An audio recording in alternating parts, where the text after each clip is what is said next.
Ciao ragazzi, allora, sono in procinto di partire e ho deciso di rinnovare un pochino il parco abbigliamento, a parte la giacca nuova, ma questa non c'entra niente oggi. Mi sono preso dei guanti riscaldati, ne ho presi della Iron Jace, non so di preciso come si pronunci. Avevo già dei guanti riscaldati, tra l'altro anche le manopole riscaldate sulla moto, e credo che la combinazione sia veramente utile nei periodi più freddi.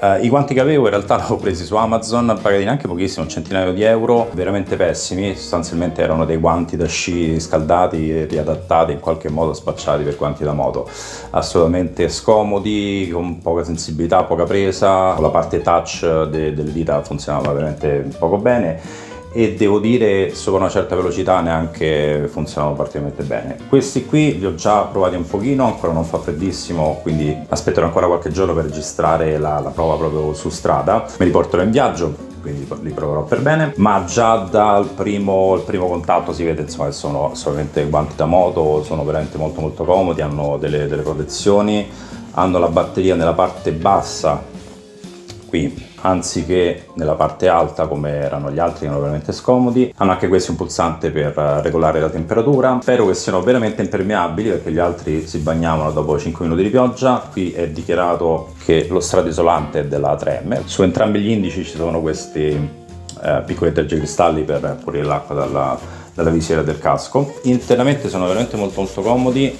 C'è quel vellutino meraviglioso che a me piace tanto, però adesso voglio provare come vanno infilando e sfilando la mano quando la mano è bagnata, perché sicuramente sapete anche voi che questo vellutino quando la mano è bagnata, e se piove succede, è un casino, perché per infilarlo diventa difficilissimo e tirando fuori la mano mi portate dietro tutto l'interno. Allora, come alimentazione, in questo caso a differenza dell'altro ho una doppia alimentazione, batteria al litio da 7,4 volt 2,5 ampere o 2500 mAh se preferite, con il loro alimentatore, perché ovviamente non va bene un alimentatore USB normale, e poi c'è anche l'adattatore per la presa accendi-sigari, che alcune moto hanno, la mia no.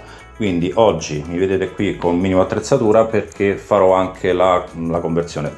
Semplicemente taglierò questo correttore qua che io non ho sulla moto e lo sostituirò con questi qui impermeabili, perché sulla moto ho una presa 12 volt sottofusibile e sotto pulsante, proprio per poter collegare degli accessori.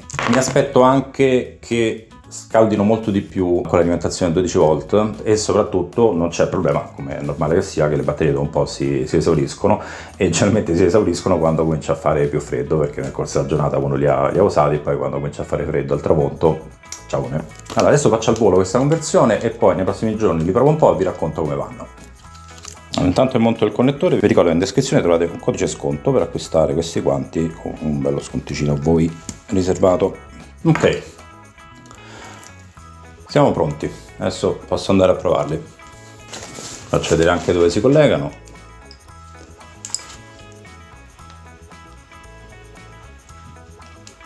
Oh, questa cosa mi piace molto. Il connettore è solido ma si sfila molto facilmente. Questo vuol dire che in caso di uno si dimentica che ha i guanti collegati al cavo o in caso di caduta non c'è il problema di rimanere appesi alla moto. Sì, ottimo. Allora, ho fatto spazio su questo connettore dove era attaccato il navigatore. Adesso proviamo ad attaccare i guanti. Allora.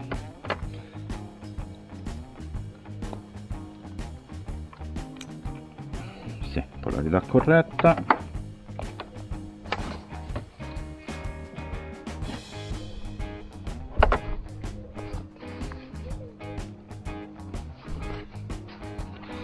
Allora, tengo premuto, sì. Allora, accendiamo, tengo premuto, si accende alla massima temperatura col colore rosso, poi questo specie di lilla, verde, bianco e rosso di nuovo, quindi sono 4 temperature. Allora, la casa dichiara che ci impiega 30 secondi per arrivare a temperatura. Un po' di calore già lo sento. Allora, dico, li ho già provati, poi vi racconterò meglio. Mi piace molto il modo in cui riscalda la mano, riscalda molto bene questa parte, la parte superiore delle dita.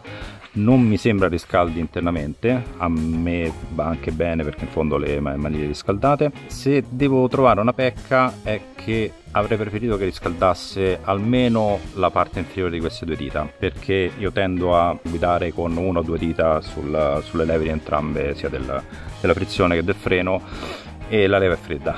Quando va fredda la leva è fredda, e quindi queste due dita, mentre queste in realtà si riscaldano con le manopole riscaldate o comunque stanno a contatto con la manopola, queste due tendono a rimanere un po' freddine. Però nel complesso, anche se le temperature finora non sono scese tantissimo, credo di aver raggiunto i 5-6 gradi finora, mi sono trovato molto bene quella temperatura. Sì, già sono belli caldi. Ok, vado un attimo a fare una prova di impermeabilità, vediamo che ne esce fuori.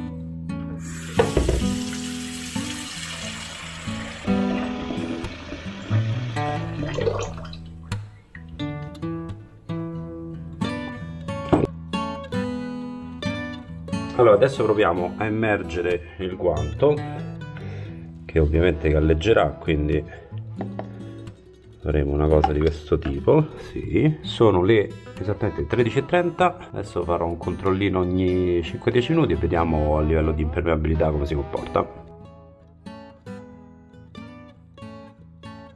Sono passati 10 minuti, vediamo che succede. Questo è il sinistro, questo esterno è bello impegnato, no, internamente è asciutto, sento un po' di acqua sulle punte, adesso ho strizzato, però internamente è ancora asciutto. Andiamo agli altri 10 minuti.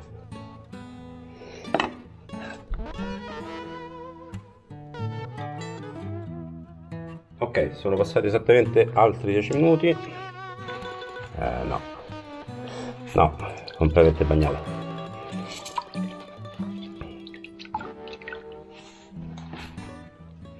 Non so se riuscite a vedere, ma mano completamente bagnata.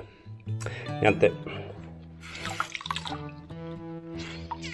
è un test abbastanza estremo, ma immagino che se dopo 20 minuti dentro l'acqua è così bagnato, dopo un'oretta e mezza di pioggia più o meno staremo nelle stesse situazioni. Sto facendo un girettino per provare questi guanti, non fa così freddo da doverli tenere alla massima temperatura, stanno alla minima, il bianco. Devo dire mi ci sto trovando veramente molto bene. Sono un pochino corti per le mie dita, nonostante le mie dita non siano lunghissime, la taglia è un XL, quindi abbondate un pochino con le taglie se decidete di comprarli. È molto comodo, ma sì, il dito un pochino corto. Comfort alla guida è veramente ottimo, li trovo comodissimi, buona sensibilità sulle dita, sulle leve, il dito touch funziona perfettamente. In realtà funziona solo l'indice, ma è possibile? No, anche il pollice, ma meno. Vediamo se c'è lo stesso problema con l'altra mano. Sì, questo pollice non ci dà grandi soddisfazioni, mentre l'indice funziona perfettamente. Vi confermo le sensazioni che avevo avuto. La parte, diciamo, dal polso fino alle dita viene scaldata molto bene, però a mio avviso almeno su queste due dita sarebbe stato carino avere la parte riscaldante che arriva almeno fino ai polpastrelli, ecco. La vestibilità è molto buona, si mettono e si tolgono facilmente. Ho provato a bagnarmi la mano, fanno meno casino del solito, nel senso, rispetto ad altri guanti che hanno quel velutino interno, e sembra che il rivestimento interno sia, diciamo, abbastanza ancorato e quindi non te lo porti via se anche fa molto attrito con la mano bagnata.